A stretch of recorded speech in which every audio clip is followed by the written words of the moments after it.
पहली खबर, लेबनान की और इजरायली सैनिकों का मूवमेंट। क्या अब बेरूत को गाजा बना देंगे नेतन्याहू? दूसरी खबर, दक्षिण कोरिया में 15 दिन में 3 बार उत्तर कोरियाई सैनिकों की घुसपैठ। क्या कोरियाई प्रायद्वीप से तीसरा विश्व युद्ध शुरू होगा? तीसरी खबर, पाकिस्तान में ईश निंदा के शक में एक शख्स को जला डाला। पाकिस्तान में ईश निंदा पर क्रूर तरीके से हत्याओं का इतिहास बताएंगे। चौथी खबर, चिंटू, पिंटू, अंशुल, रवि अत्री, नीट पेपर लीक में आखिर कितने किरदार, वो खुलासा जो इन किरदारों का पेपर लीक से कनेक्शन बताएगा। और पांचवी खबर, केजरीवाल पर दिल्ली हाईकोर्ट में फैसला सुरक्षित, कैसे ईडी ने कल मिली जमानत पर आज पेच फंसा दिया, ये आपको बताएंगे। तो आइए फिक्र आपकी की शुरुआत इजराइल के प्लान लेबनान से करते हैं। गाजा को कब्रिस्तान बनाने के बाद इजराइल अब लेबनान को खंडहर बना देना चाहता है। इजराइल ने ग्राउंड ऑपरेशन की पूरी तैयारी कर ली है। 2 दिन पहले हमने इसी शो में ये बड़ी खबर दिखाई थी। आज इससे जुड़ा डेवलपमेंट ये है कि इजराइल ने लेबनान बॉर्डर से लगे अपने इलाके में लोगों के लिए वॉर अलर्ट जारी किया है। इसकी हर एक डिटेल बताने से पहले कुछ सवाल। क्या नेतन्याहू जंग का दायरा बढ़ाना चाहते हैं? क्या अमेरिका लेबनान के खिलाफ युद्ध चाहता है? क्या ईरान भी मिडिल ईस्ट में तबाही चाहता है? हिजबुल्लाह हूती की आक्रामकता 2 दिन से इतनी बढ़ी क्यों है? मध्य पूर्व में विनाश का खेल कितने किरदार खेल रहे हैं? वैसे एक बात साफ है कि चाहे लेबनान हो या गाजा, यहाँ युद्ध छेड़ने वाले खिलाड़ी तो बम बारूद से सुरक्षित हैं, लेकिन मिडिल ईस्ट की लड़ाई में जान हजारों निर्दोष लोगों की जा रही है।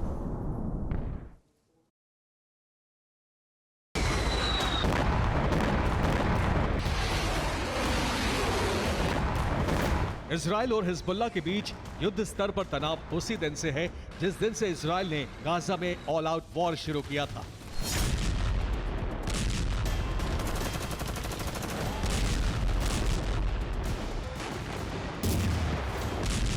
लेकिन बीते एक हफ्ते से दोनों के बीच हालात इतने बिगड़े हैं कि लेबनान बॉर्डर पर आमने सामने जंग की नौबत किसी भी दिन आ सकती है।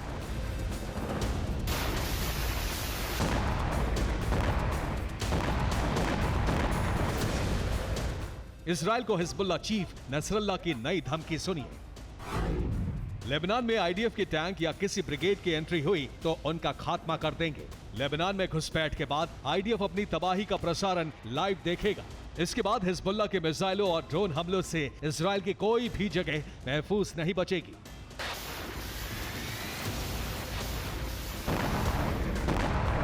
नसरल्लाह ने इसके बाद यूरोप के कई देशों और उनकी सेनाओं को भी इजराइल की मदद के लिए मिटाने की चेतावनी दी। असल में नसरल्लाह की ये धमकी इजराइल की उस प्रतिक्रिया के बाद सामने आई है जिसमें इजराइल की सेना ने चंद रोज पहले लेबनान के खिलाफ खुली जंग का ऐलान किया था। खबर यह है कि इसके बाद लेबनान बॉर्डर पर इजराइल की जमीनी सेना ने वॉर एक्सरसाइज तेज कर दी है। और नया डेवलपमेंट यह भी है कि दक्षिणी इजराइल से उत्तरी इजराइल में कई सैनिकों का मूवमेंट शुरू हो चुका है। ये जानकारी खुद इजराइल सेना के वरिष्ठ अधिकारियों ने बाइडेन प्रशासन को दी है। इजराइल ने इसके अलावा लेबनान बॉर्डर से लगे शहर गांवों में अपने लोगों की स्थिति में अलर्ट रहने को कहा है। इजराइल सेना की होम फ्रंट कमांड ने वहां के स्थानीय लोगों से जरूरी सामान जमा करने की अपील की है। लोगों से बैटरी, पानी, खाना, दवाइयां, पोर्टेबल चार्जर और जरूरी सामान का स्टॉक करने को कहा गया है। हिजबुल्लाह के ड्रोन वीडियो की वार्निंग के बाद इजराइल ये कदम सुरक्षा के मद्देनजर उठा रहा है। असल में हिजबुल्लाह ने 2 दिन पहले इजराइल के अहम ठिकानों को अपना ड्रोन टारगेट बताया था। इजराइल की सेना ने पलटवार में कहा था कि इजराइल को पूरे लेबनान में हिजबुल्लाह के ठिकानों की खबर है। हिजबुल्लाह की एक गलती हमेशा के लिए उसके खात्मे का कारण बन सकती है। और लेबनान पर हमले के लिए इजराइल की सेना और उसके प्रचार टूल की ओर से यह प्रचारित किया जा रहा है कि हिजबुल्लाह पर हमले के लिए उसके पास ठोस वजह है। इजराइल की ओर से दावा किया जा रहा है कि 8 अक्टूबर से लेकर अब तक हिजबुल्लाह ने इजराइल के शहरों पर 7,000 से अधिक रॉकेट और मिसाइलें दागी हैं। रिहायशी इलाकों से लेकर जंगल तक को भारी नुकसान पहुंचाया है। ऐसे में उसको किए की सजा मिलनी चाहिए। वही हिजबुल्लाह दावा कर रहा है कि वो जब चाहे इजराइल के आयरन डोम सिस्टम को तबाह कर सकता है। उसने FPV ड्रोन से ऐसा ही एक आयरन डोम सिस्टम नष्ट करने वाला वीडियो जारी किया। अमेरिका की चिंता भी यही है कि अगर हिजबुल्लाह से सीधी जंग हुई तो इजराइल के आयरन डोम सिस्टम सुरक्षित नहीं रहेंगे। बाइडेन प्रशासन के सीनियर अधिकारी ने CNN से बातचीत में माना है कि ऐसे हालात में इजरायल की कुछ आयरन डोम बैटरीज नष्ट होंगी, क्योंकि हिजबुल्लाह के पास ऐसी ताकत है और ये ताकत हासिल करने के लिए उसने कुछ वर्षों में ईरान से लगातार प्रिसिशन गाइडेड युद्ध सामग्री और मिसाइलें हासिल की हैं, जिसके बारे में इजरायल ने कई बार चिंता भी जताई है। इसलिए आयरन डोम की शक्ति को वो विफल कर सकता है और ऐसा होने पर इजरायल युद्ध में कमजोर भी पड़ सकता है। लेकिन हिजबुल्लाह अगर इजरायल के लिए सिरदर्द है तो हूती से अमेरिका खुद भी परेशान है। ईरान समर्थित हूती कैसे चुनौती पेश कर रहा है, अब इस रिपोर्ट में देखिए।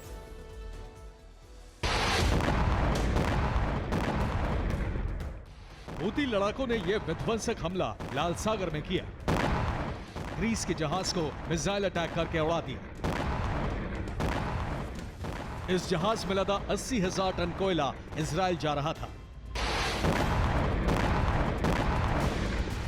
हूती अमेरिका, इजराइल और लाल सागर के रास्ते व्यापार करने जा रहे कई देशों के जहाजों को महीनों से टारगेट कर रहा है। हूती इसके अलावा मध्य पूर्व में अमेरिकी सेना के बेस पर भी हमले कर रहा है।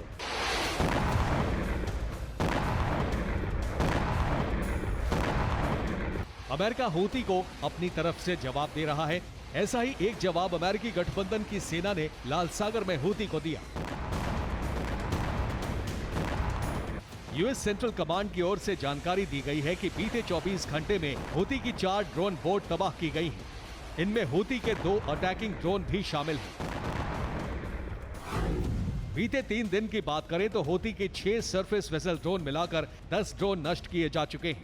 अमेरिकी एयर डिफेंस सिस्टम से हूती के हर हमले को नाकाम करने का दावा किया गया है। ये जानकारी बताती है कि हूती और अमेरिका में लाल सागर में अघोषित युद्ध छिड़ा है। इस युद्ध के केंद्र में भी गाजा में इजराइल का हमला है। लेकिन इसे हवा कौन दे रहा है? कतर से आया ये वीडियो देखिए। बुधवार को ईरान के अंतरिम विदेश मंत्री अली बाघेरी कानी ने हमास चीफ हानिया और उनके प्रतिनिधियों से दोहा आकर मुलाकात की थी। ऐसी खबरें हैं कि दोनों के बीच काफी देर तक गाजा और मध्य पूर्व के हालातों पर चर्चा हुई। इसके बाद अली बाघेरी ने हानिया से साफ शब्दों में कहा, गाजा के खिलाफ आक्रामकता और अपराधों के कृत्यों के लिए इजराइल को कीमत चुकाने के लिए मजबूर करना होगा। इसके लिए सभी तरह की क्षमताओं को आजमाना होगा। ईरान ने इसी बैठक में हमास के साथ साथ हूती, हिजबुल्लाह और इराकी रेजिस्टेंस को मिलाकर पूरी ताकत से इजराइल को भारी कीमत चुकाने के लिए मजबूर करना होगा। और लेबनान के बाद खबर यूक्रेन वॉरफ्रंट की, जहां से विश्व युद्ध के खतरनाक संकेत मिले हैं, क्योंकि अमेरिका ने यूक्रेन को रूस के अंदर घुसकर अटैक की खुली छूट दे दी है। अमेरिकी राष्ट्रीय सुरक्षा सलाहकार जैक सुलिवन ने कहा है कि यूक्रेन रूस के अंदर कहीं भी हमला कर सकता है। अमेरिका से मिले एयर डिफेंस सिस्टम की मदद से मॉस्को के एयर स्पेस में रूस घुसकर रूसी विमानों को उड़ा सकता है। तो अमेरिका ने यूक्रेन को रूस में घुसकर अटैक करने का जो फ्री हैंड दिया है, लगता है उसके बाद यूक्रेनी सेना का हौसला काफी बढ़ गया है। यूक्रेनी सेना ने रूस के कई इलाकों में भीषण ड्रोन अटैक किए। यूक्रेनी ड्रोन्स ने रूस की ऑयल रिफाइनरी और मिलिट्री एयरफील्ड को टारगेट किया है। रूसी सेना ने 120 से ज्यादा ड्रोन इंटरसेप्ट करने का दावा किया है।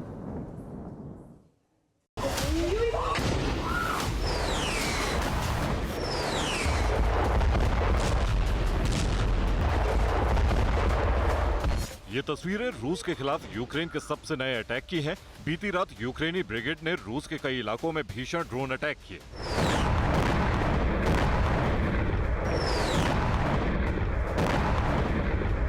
हाल के दिनों में यूक्रेनी फोर्सेस ने रूस के शहरों में स्ट्राइक तेज की। ये रूस के खिलाफ यूक्रेन के सबसे बड़े ड्रोन स्वार्म अटैक में से एक है। यूक्रेन की तरफ से एक साथ कई ड्रोन रूसी इलाकों के ऊपर उड़ते दिखाई दिए। यूक्रेनी फोर्सेस ने ड्रोन हमले में रूस की क्रास्नोदोरे-कोनेफ्ट ऑयल रिफाइनरी को टारगेट किया। यीस्क के मिलिट्री एयरफील्ड पर ड्रोन अटैक किया गया। यीस्क में 726 एयर डिफेंस सेंटर पर हमला किया गया। इसके अलावा स्काई और वोल्गोग्राद ऑयल रिफाइनरी को टारगेट करते हुए ड्रोन हमले हुए।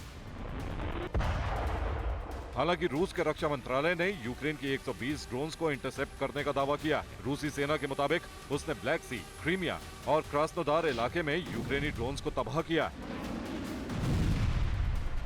ड्रोन अटैक के साथ यूक्रेन ने ज़ैपोरिज़िया में मिग-29 फाइटर जेट से हमला किया। गाइडेड बम अटैक में रूसी कमांड पोस्ट को तबाह कर दिया। हमले में रशियन टैंक नष्ट हुआ और कई रूसी सैनिकों के मौत की भी खबर है। इसके अलावा यूक्रेनी फोर्सेस ने ड्रोन अटैक में रूस के कई टर्टल टैंक भी बर्बाद किए हैं।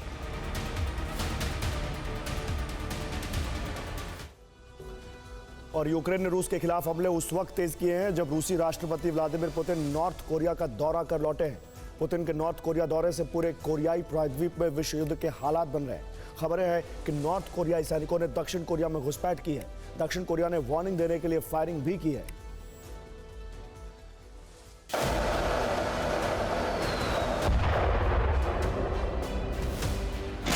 पुतिन के नॉर्थ कोरिया दौरे के बाद से इलाके में युद्ध वाली हलचल बढ़ गई है। पुतिन ने प्योंगयांग दौरा समाप्त किया तो दक्षिण कोरिया और अमेरिका ने लाइव फायर ड्रिल की शुरुआत कर दी है।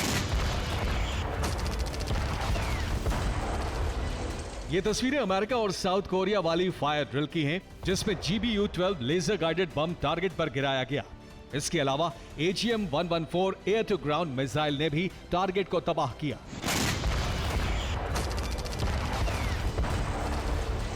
यूएस साउथ कोरिया की एक्सरसाइज को नॉर्थ कोरिया के खिलाफ वार्निंग के तौर पर देखा जा रहा है। जिस वक्त साउथ कोरिया और अमेरिका लाइव फायर ड्रिल कर रहे हैं, उस वक्त सियोल की तरफ से बड़ा दावा किया गया है। साउथ कोरिया का दावा है कि नॉर्थ कोरिया के सैनिकों ने उसके इलाके में घुसपैठ की है। घुसपैठ की एक तस्वीर भी सामने आई है। साउथ कोरिया के दावे के मुताबिक नॉर्थ कोरिया के सैनिकों ने डीमिलिटराइज जोन यानी कि जो बफर जोन है, इसे क्रॉस करने की कोशिश की है। और साथ ही साउथ कोरिया यह भी दावा कर रहा है कि बफर जोन के पास नॉर्थ कोरिया ने मिलिट्री इंफ्रास्ट्रक्चर भी बनाने की कोशिश की। हालांकि जो कोशिश की गई घुसपैठ की नॉर्थ कोरिया की तरफ से, इसका जो जवाब है वो दक्षिण कोरिया के सैनिकों ने वार्निंग फायरिंग के जरिए दिया। 15 दिन में तीसरी बार घुसपैठ का दावा किया गया है। पुतिन के दौरे के बाद उत्तर कोरिया लगातार उकसावे की कार्रवाई कर रहा है। पहली बार राष्ट्रपति पुतिन के दौरे से ठीक पहले यह घुसपैठ की गई। दूसरी बार नॉर्थ कोरिया रूस के बीच सुरक्षा समझौते के तुरंत बाद घुसपैठ की कोशिश हुई। तीसरी बार रूस के नॉर्थ कोरिया में हथियार तैनात करने के ऐलान के बाद घुसपैठ की कोशिश हुई। फिलहाल इलाके में हालात बेहद तनावपूर्ण बने हुए हैं। कोरियाई प्रायद्वीप से कभी भी युद्ध के बादल उठ सकते हैं।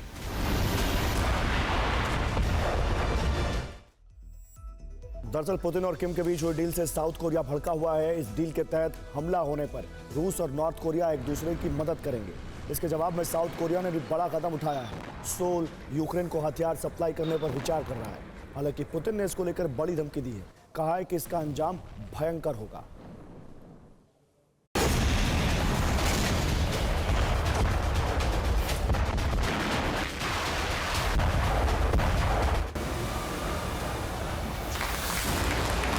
क्या पुतिन नॉर्थ कोरिया को नया यूक्रेन बनाना चाहते हैं?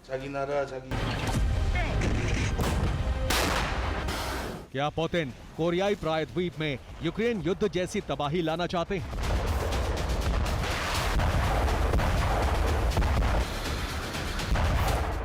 ये सवाल इसलिए क्योंकि पुतिन के एक कदम से साउथ कोरिया और नॉर्थ कोरिया युद्ध की दहलीज पर आ गए हैं।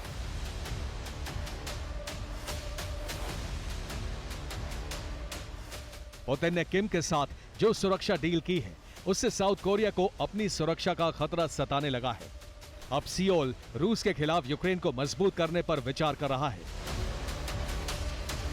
साउथ कोरिया यूक्रेन को विध्वंसक हथियार देने पर विचार कर रहा है। साउथ कोरिया यूक्रेन को 155 mm आर्टिलरी शेल्स दे सकता है। इसके अलावा एयर डिफेंस सिस्टम समेत दूसरे हथियारों की भी सप्लाई कर सकता है। साउथ कोरिया के इस कदम ने पुतिन को भड़का दिया है। पुतिन ने सियोल को भयंकर परिणाम की धमकी दी है। पुतिन ने साफ कर दिया है कि यूक्रेन को हथियार देना साउथ कोरिया की बड़ी गलती होगी। यूक्रेन को हथियारों से मदद सियोल के लिए भयंकर साबित होगी। इसके अलावा रॉयटर्स के रिपोर्ट के मुताबिक पुतिन नॉर्थ कोरिया को हथियारों की डिलीवरी भी कर सकते हैं। नॉर्थ कोरिया को अपना S-400 air defence system supply कर सकते हैं। दरअसल ये पुतिन का यूक्रेन के जवाब में यूरोप के खिलाफ मिरर डिप्लॉयमेंट प्लान है। जिस तरह पश्चिमी देश रूस के खिलाफ यूक्रेन को हथियार सप्लाई कर रहे हैं, ठीक उसी तरह पुतिन किम को हथियार देकर पश्चिमी देशों के खिलाफ नॉर्थ कोरिया का इस्तेमाल करना चाहते हैं। अगर ऐसा हुआ तो कोरियाई प्रायद्वीप को विश्व युद्ध का रण क्षेत्र बनने से कोई नहीं रोक सकता।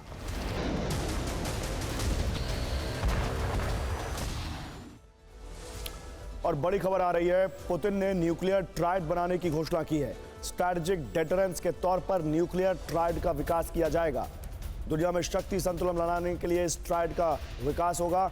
हायर मिलिट्री एजुकेशनल इंस्टीट्यूट में पुतिन ने यह कहा है।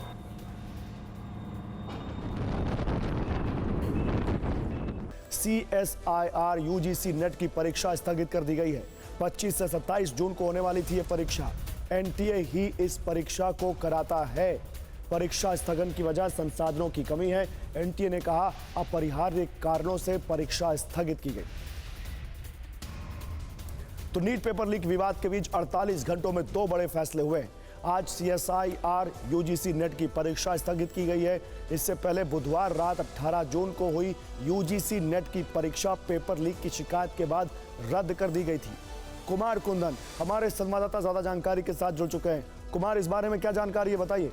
देखिए गौरव, लगभग 3 लाख स्टूडेंट्स के लिए एक तरह से बुरी खबर है। बुरी खबर ये है कि उन्होंने जो परीक्षा की तैयारी की थी वो तैयारी अब उनकी धरी की धरी रह गई, क्योंकि NTA जो इस टेस्ट को कराता है अब इस परीक्षा को कैंसिल कर दिया गया है।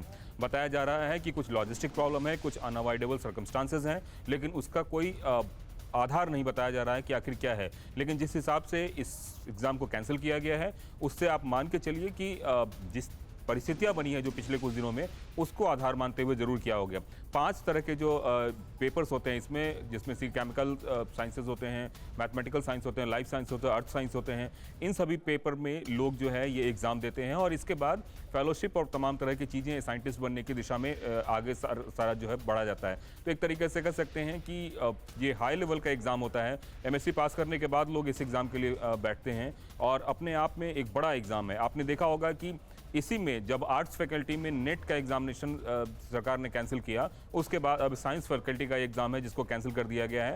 हालांकि अच्छी बात यह है कि अभी एग्जामिनेशन हुआ नहीं था उसके पहले ही, और सरकार ने यह कह दिया है कि एग्जामिनेशन की नई डेट जल्द ही घोषित की जाएगी। गौरव, ठीक है कुमार, बहुत शुक्रिया आपका इन तमाम जानकारियों के लिए।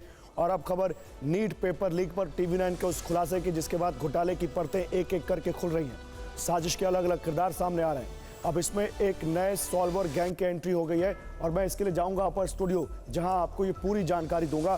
क्योंकि देखिए, नीट पेपर लीक को लेकर लगातार सवाल उठाए जा रहे हैं। आपने UGC नेट की परीक्षा रद्द कर दी, आपने CSIR UGC नेट की परीक्षा पोस्टपोन कर दी, लेकिन नीट में क्या होगा, लगातार छात्र ये पूछ रहे हैं। अब आप देखिए, TV9 संवाददाता रुपेश कुमार बिहार में नीट पेपर लीक से जुड़े कुछ तथ्य खंगालने में जुटे हैं। पड़ताल के दौरान पेपर लीक के तार रवि अत्री सॉल्वर गैंग से जुड़ गए। रवि अत्री की पेपर लीक में भूमिका क्या है ये हम आपको दिखाएंगे, लेकिन पहले सारे किरदारों से पर्दा उठाते हैं। रवि अत्री के 3 गुर्गों का पता चला है। यह है अतुल वत्स, संजीव मुखिया और अंशुल सिंह। संजीव मुखिया के 3 करीबी हैं, चिंटू, पिंटू और सिकंदर यादवेंदु। सिकंदर को पुलिस गिरफ्तार कर चुकी है। सिकंदर यादवेंदु के नीचे अनुराग यादव, नीतीश कुमार और अमित आनंद है। सिकंदर यादवेंदु अनुराग यादव का फूफा है। अनुराग यादव के नाम से ही सिकंदर यादवेंदु ने गेस्ट हाउस में कमरा बुक करवाया था। दावे के मुताबिक इसके लिए सिकंदर के कहने पर तेजस्वी यादव के PS प्रीतम यादव ने फोन किया था। तो कुल मिलाकर इस मामले में अब तक 11 किरदारों की एंट्री हो चुकी है। सबसे पहले आपको दिखाते हैं ये चिंटू पिंटू कौन है और पेपर लीक में इनकी भूमिका क्या है।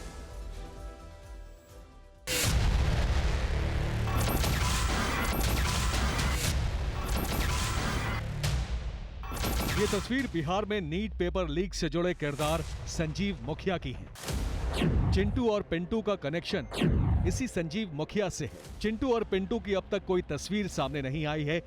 पुलिस संजीव मुखिया, चिंटू और पिंटू की गिरफ्तारी के लिए छापेमारी कर रही है। चिंटू उर्फ बलदेव और पिंटू संजीव मुखिया के करीबी हैं। नालंदा में संजीव मुखिया के गांव के पास ही दोनों का घर है। अब सवाल है कि पेपर लीक में चिंटू और पिंटू ने क्या किया। नीट का पेपर सबसे पहले पटना में सॉल्वर गैंग के चिंटू के पास पहुंचा था। चिंटू और पिंटू ही पटना के अलग अलग ठिकानों से अभ्यर्थियों को लेकर लर्न प्ले स्कूल पहुंचे थे। यहां की सारी व्यवस्था भी चिंटू और पिंटू ने ही कर रखी थी। 5 मई की सुबह करीब 9 बजे चिंटू के ही मोबाइल पर प्रश्न पत्र और उत्तर आया। चिंटू ने प्रश्न पत्र और उत्तर प्रिंट कर अभ्यर्थियों को रटने के लिए दे दिया। इसके बाद सभी को कार से अपनी निगरानी में परीक्षा केंद्र तक छोड़ने की जिम्मेदारी भी चिंटू और पिंटू की ही थी। TV9 के खुलासे के बाद बिहार से नई जानकारियां सामने आ रही हैं। TV9 से एक्सक्लूसिव बातचीत में शिक्षा मंत्री धर्मेंद्र प्रधान ने कहा है कि हम लगातार बिहार सरकार के संपर्क में हैं, दोषियों को बख्शा नहीं जाएगा। पटना पुलिस और भारत सरकार की शिक्षा विभाग की अधिकारी, गृह विभाग के अधिकारी निरंतर संपर्क में हैं। दोनों मिलके इस समस्या की अंत तक पहुंच चुके हैं। एक निर्णायक स्थिति में हम पहुंचे हैं। कार्रवाई भी होगा उनके ऊपर। जो गुनहगार है किसी को छोड़ा नहीं जाएगा। फिलहाल बिहार की आर्थिक अपराध इकाई संजीव मुखिया के साथ चिंटू और पिंटू की भी तलाश कर रही है। रुपेश कुमार, TV9 भारतवर्ष, पटना। तो बिहार के नीट पेपर लीक में चिंटू पिंटू की भूमिका से पर्दा उठ चुका है। अब हम आपको दिखाने जा रहे हैं कि सबसे पहले ये पेपर कहां लीक हुआ। हम लीक इसलिए कह रहे हैं क्योंकि हमने इसके सबूत सामने रखे हैं। रवि अत्री गैंग की नीट पेपर लीक में क्या भूमिका है, कैसे उसे प्रश्न पत्र मिले और उसने प्रश्न पत्र आगे बढ़ाए, ये एक्सक्लूसिव रिपोर्ट में देखिए।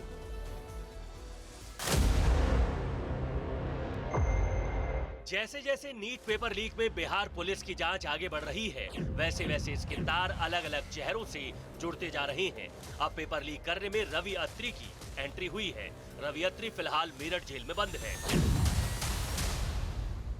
ग्रेटर नोएडा के लिमका गांव का रहने वाला रवि अत्री 2007 में मेडिकल की पढ़ाई के लिए कोटा गया था। कोटा में रवि अत्री सॉल्वर गैंग के संपर्क में आया और सॉल्वर बन गया। इसके बाद पढ़ाई पूरी होने से पहले ही पुलिस ने इसे एक पेपर लीक मामले में गिरफ्तार कर लिया। सूत्रों के मुताबिक रवि अत्री कई प्रतियोगिता परीक्षाओं का पेपर लीक करवा चुका है। इनमें यूपी पुलिस कांस्टेबल परीक्षा, SBI स्टेनो परीक्षा और 2012 नीट PG परीक्षा शामिल है। रवि अत्री के दो खास गुर्गे हैं, जहानाबाद का रहने वाला अतुल वत्स और नालंदा का रहने वाला संजीव मुखिया। सूत्रों के मुताबिक पुलिस को पटना नालंदा बॉर्डर से पेपर लीक होने के सबूत मिले हैं। परीक्षा से एक दिन पहले प्रश्न पत्र सॉल्वर गैंग को मिल गया था। रांची के एक बड़े मेडिकल कॉलेज के करीब 10 स्टूडेंट्स ने प्रश्न पत्र को हल किया। फिर उसे पेपर लीक करने वाले लोगों ने पटना में व्हाट्सएप के जरिए अमित आनंद और नीतीश कुमार तक पहुँचाया।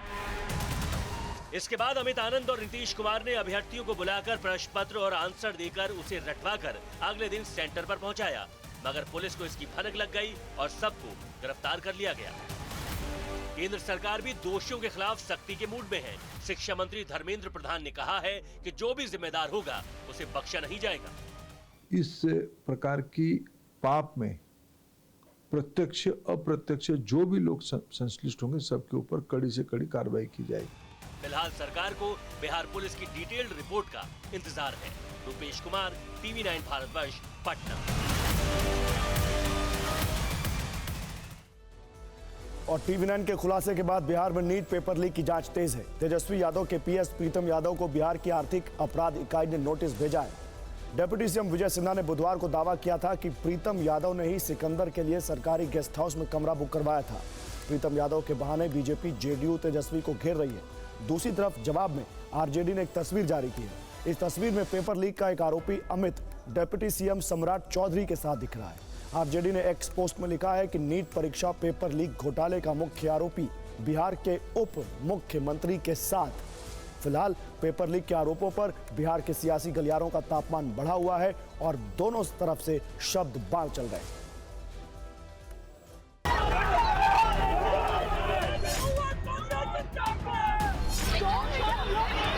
जांच एजेंसियां उनकी, हम ही कहते हैं मुख्यमंत्री जी को बुला ले मेरे साइड को।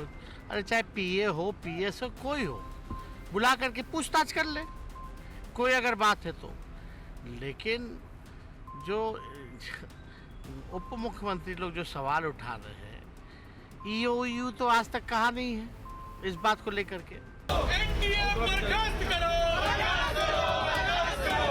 जांच होगा तब न। तेजस्वी जी के कहने से न किसी को गिरफ्तार किया जाएगा न किसी को छोड़ दिया जाएगा। लेकिन जांच होगी और तथ्य और साक्ष्य अगर मिलेंगे तो जरूर कार्रवाई होगी और निश्चित तौर पर कार्रवाई होगी। लॉ एंड ऑर्डर अपना काम कर रहा है। EOW ने नोटिस भेजा है उनको, पूछताछ होगी। वैसे भी माघ आने में समय है, अभी सावन चल रहा है ना, मछली खाने का सब पकड़ने का यही समय है, बड़ी मछली पकड़ी जाएगी। और नीट विवाद पर ऑल इंडिया प्रोटेस्ट चल रहा है तो दिल्ली में अरविंद केजरीवाल पर हंगामा चल रहा है। निचली अदालत से मिली जमानत के बावजूद अभी भी उनको तिहाड़ जेल में ही रहना होगा। आबकारी केस में केजरीवाल की जमानत के खिलाफ ईडी ने हाईकोर्ट में अपील की। दोनों पक्षों की दलील सुनने के बाद कोर्ट ने फैसला सुरक्षित रख लिया। हाईकोर्ट 2-3 दिनों में ऑर्डर दे सकता है, तब तक उनको मिली बेल के आदेश पर भी रोक रहेगी, यानी वो जेल से ही रहेंगे और उनको रिहाई 2-3 दिन के लिए उनकी जेल से अटक गई। हाईकोर्ट में 5 घंटे तक चली बहस में ईडी ने दलील दी कि फैसले में कहीं नहीं लिखा कि वो पीएमएलए के सेक्शन 45 के तहत दोषी नहीं है। बिना निर्दोष साबित हुए उनको बेल नहीं दी जा सकती। सुप्रीम कोर्ट में इन्होंने बेल पर एक्सटेंशन मांगा लेकिन नहीं मिला। इस पर केजरीवाल के वकील अभिषेक मनु सिंघवी ने बचाव किया कि ईडी कानून को दरकिनार करने की कोशिश कर रही है। अरविंद केजरीवाल सीबीआई की ECIR या ईडी की सीबीआई के FIR या ईडी की ECIR में आरोपी नहीं थे। जांच एजेंसी को सबूत खोजने के लिए किसी आरोपी को अनिश्चित काल तक जेल में नहीं रखा जा सकता। अरविंद केजरीवाल के पास एक भी पैसा नहीं मिला। वो स्टे एप्लीकेशन की सुनवाई आज हो गई है, कोर्ट ने स्टे दिया है और उसके जजमेंट जो है 2-4 दिन में आ जाएगा। जो मेन आपने बेल को कैंसिल करने के लिए किया था उस पर भी उनसे नोटिस हुआ है सर? उसमें नोटिस हुआ है, उसकी सुनवाई बाद में होगी। कुल मिला के इनकी इंटेंशन ये है कि किसी भी तरीके से आम आदमी पार्टी के लीडर्स जो जेल में हैं वो जेल में रहें, बाहर ना आए, ट्रायल शुरू ना हो। इस तरीके से इस साजिश के तहत ईडी ने एकदम उस जजमेंट के खिलाफ आज मेंशनिंग की। ऑनरेबल हाई कोर्ट ने उस मेंशनिंग को मानते हुए ये कहा कि मैं आज आर्गुमेंट सुन लेता हूं। और केजरीवाल की जमानत को लेकर सियासी बवाल मचा हुआ है। आम आदमी पार्टी कह रही है कि बिना जमानत ऑर्डर अपलोड हुए ही ईडी कैसे हाईकोर्ट जा सकती है। वही बीजेपी कह रही है कि बेल कोई राहत नहीं है। आज दिन भर केजरीवाल का मुद्दा किस तरह दिल्ली की सियासत में गूंजता रहा, किस तरह आरोप प्रत्यारोप का दौर चला, अब ये देखिए।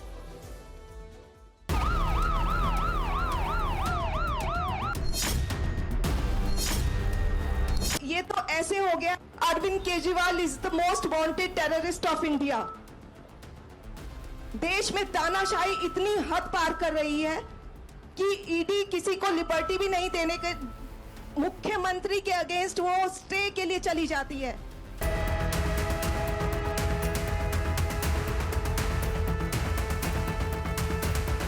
ईडी मनगढ़ंत तरीके से तथ्यों को हमारे खिलाफ इकट्ठा कर रही है।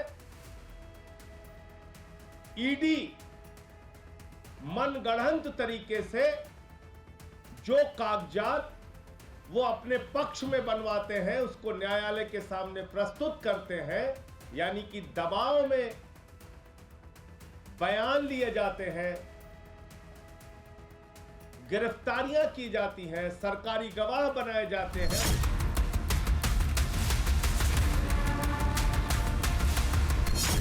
बेल पर इतनी खुशी या बेल होने के आहट पे इतनी खुशी, बेल कोई राहत नहीं है।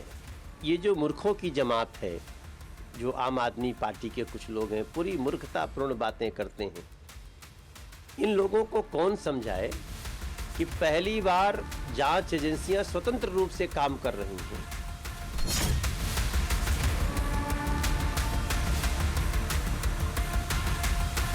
पिछले 10 साल से नरेंद्र मोदी ने इन संस्थाओं का भारी दुरुपयोग किया है।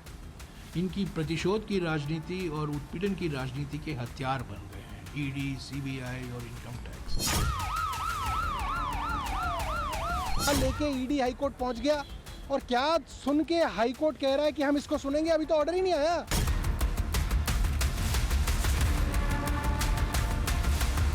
कल जब एक कोर्ट उनको बेल देती है तो ये लिखते हैं सत्यमेव जयते, और आज अगर एक कोर्ट स्टे दे रही है तो इनको कानून बुरा लग रहा है। और दिल्ली आबकारी मामले में राउस एवेन्यू कोर्ट ने कल अरविंद केजरीवाल को जमानत दी थी। TV9 भारतवर्ष के पास जमानत की एक्सक्लूसिव कॉपी है जिसमें ईडी की जांच को लेकर गंभीर टिप्पणी की गई है। ये रिपोर्ट देखिए।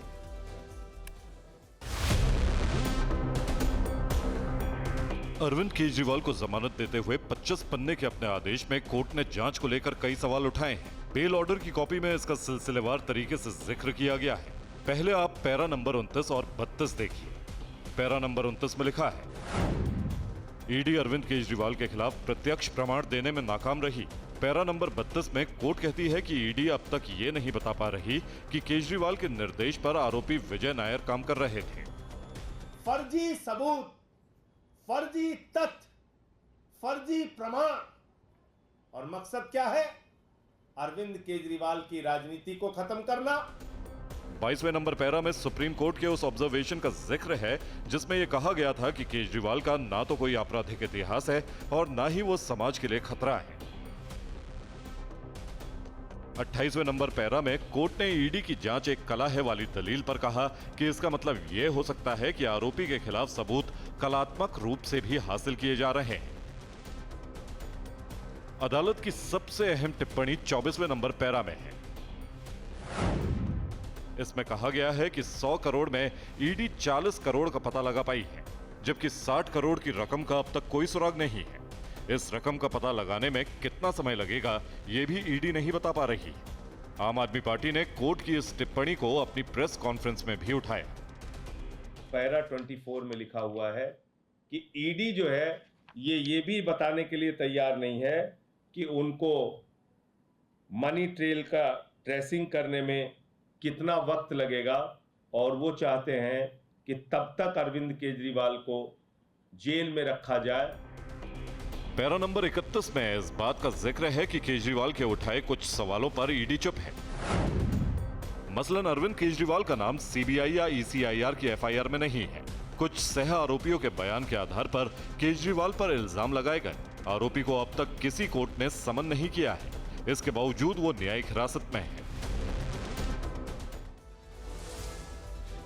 और अब आपको मध्य प्रदेश में धार की उस भोजशाला लेकर चलते हैं जहां पिछले 91 दिनों से आर्कियोलॉजिकल सर्वे ऑफ इंडिया यानी एएसआई का सर्वे चल रहा है। ये पता लगाने की कोशिश है कि धार की भोजशाला मां सरस्वती का मंदिर है या कमाल मौलाना मस्जिद। लेकिन अब इस भोजशाला से कुछ ऐसे सबूत सामने आए हैं जिसे लेकर हिंदू पक्ष ये दावा कर रहा है कि भोजशाला के मंदिर होने में किसी तरह का संदेह नहीं है। दरअसल भोजशाला में आज एएसआई के सर्वे का 91वां दिन है और इस दौरान उसे खुदाई में कुछ ऐसे सबूत मिले हैं जो हिंदू धर्म से जुड़े हैं। खुदाई के दौरान 1.5 फीट की काले पत्थर से बनी भगवान श्री कृष्ण की प्रतिमा मिली है और श्री कृष्ण की यह प्रतिमा उसे उत्तर पूर्वी हिस्से में प्राप्त हुई है। इसके अलावा हिंदू धर्म से जुड़े 2 पत्थर भी मिले हैं जिन पर सनातन धर्म के प्राचीन प्रतीक चिन्हित हैं। इन सभी अवशेषों की फोटोग्राफी और वीडियोग्राफी भी एएसआई की टीम ने की है। खास बात यह है कि कुछ दिन पहले ही भोजशाला के एक बंद कमरे से कुछ ऐसे राज सामने आए थे जिन्हें हिंदू पक्ष अपनी जीत बता रहा है। भोजशाला में लंबे वक्त से एक बंद कमरे को एएसआई ने खोला तो इसमें हिंदू धर्म से जुड़े 79 यानी 79 ऐसे सबूत मिले जिसके आधार पर हिंदू पक्ष इस भोजशाला को मंदिर बता रहा है। सबसे पहले हम आपको बताते हैं कि भोजशाला के इस कमरे से क्या क्या मिला है। एएसआई की टीम ने जब भोजशाला के इस कमरे की जांच की तो उसे मां देवी की खंडित प्रतिमा मिली। जमीन के नीचे भगवान श्री गणेश की मूर्ति मिली। इसके अलावा भगवान हनुमान की मूर्ति भी इस कमरे में पाई गई। मां महिषासुर मर्दिनी, मां पार्वती और भैरवनाथ जी का स्वरूप भी इस कमरे में पाया गया है। साथ ही अन्य देवी देवताओं की प्रतिमाएं मिलने के बाद हिंदू पक्ष अपना दावा मजबूत बता रहा है। साथ ही इस बंद कमरे के प्रवेश द्वार पर शंख, चक्र और गदा के चिन्ह बने हुए हैं। इस तरह के हिंदू धर्म से जुड़े 79 अवशेष इस कमरे से एएसआई की टीम को हासिल हुए। अब हिंदू और मुस्लिम पक्ष इस पर क्या कह रहे हैं, एक नजर उस पर भी डाल लेते हैं। हिंदू पक्ष के अनुसार प्रतिमाएं भोजशाला के कमरे से मिली हैं। उससे यह साबित होता है कि धार भोजशाला एक मंदिर था, जबकि मुस्लिम पक्ष का तर्क है कि कमरा 1997 में सील किया गया था, तब कमरा खाली था और ये प्रतिमाएं बाद में रखी गई। हिंदू पक्ष का कहना है कि भोजशाला का जो कमरा खुला है और जो हिंदू देवी देवताओं की मूर्तियां मिली हैं उससे ये भी पुष्टि होती है कि ये कोई परिसर नहीं बल्कि देवस्थान है। जबकि मुस्लिम पक्ष का कहना है कि मूर्तियां कमरे में कैसे आई ये जांच का विषय है।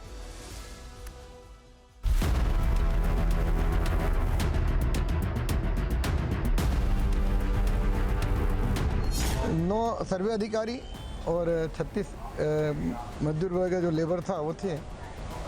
आज दिन भर उत्तरी पूर्वी भाग में भोजशाला परिसर के उत्तरी पूर्वी भाग बाहर की ओर उत्खनन ने मिट्टी हटाने का काम चला।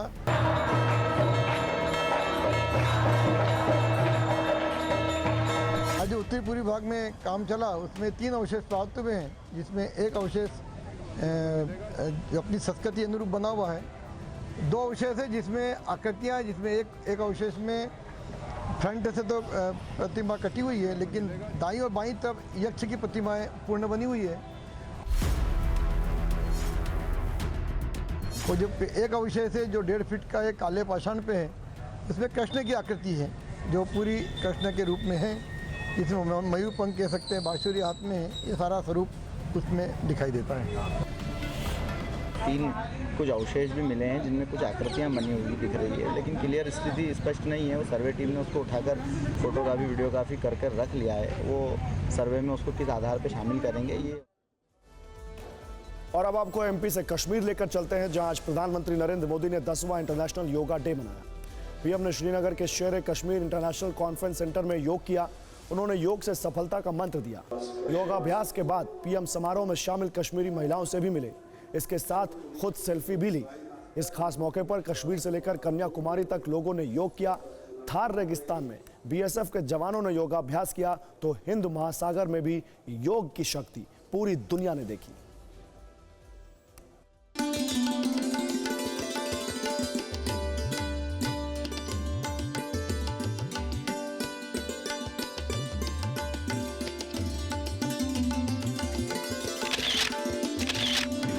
योग जीवन से जब जुड़ता है, एक सहज क्रिया बन जाता है।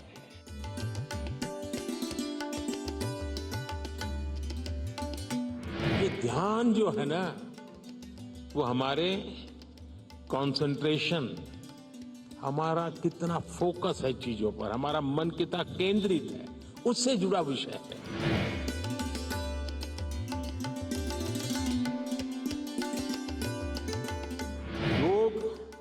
सेल्फ के लिए जितना जरूरी है, जितना उपयोगी है, जितनी ताकत देता है, उसका विस्तार सोसाइटी को भी फायदा करता है।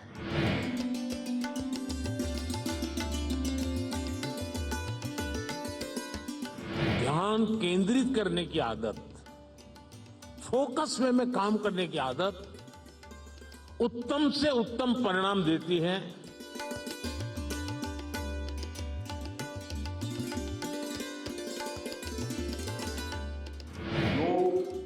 अब सीमित दायरे से बाहर निकल रहा।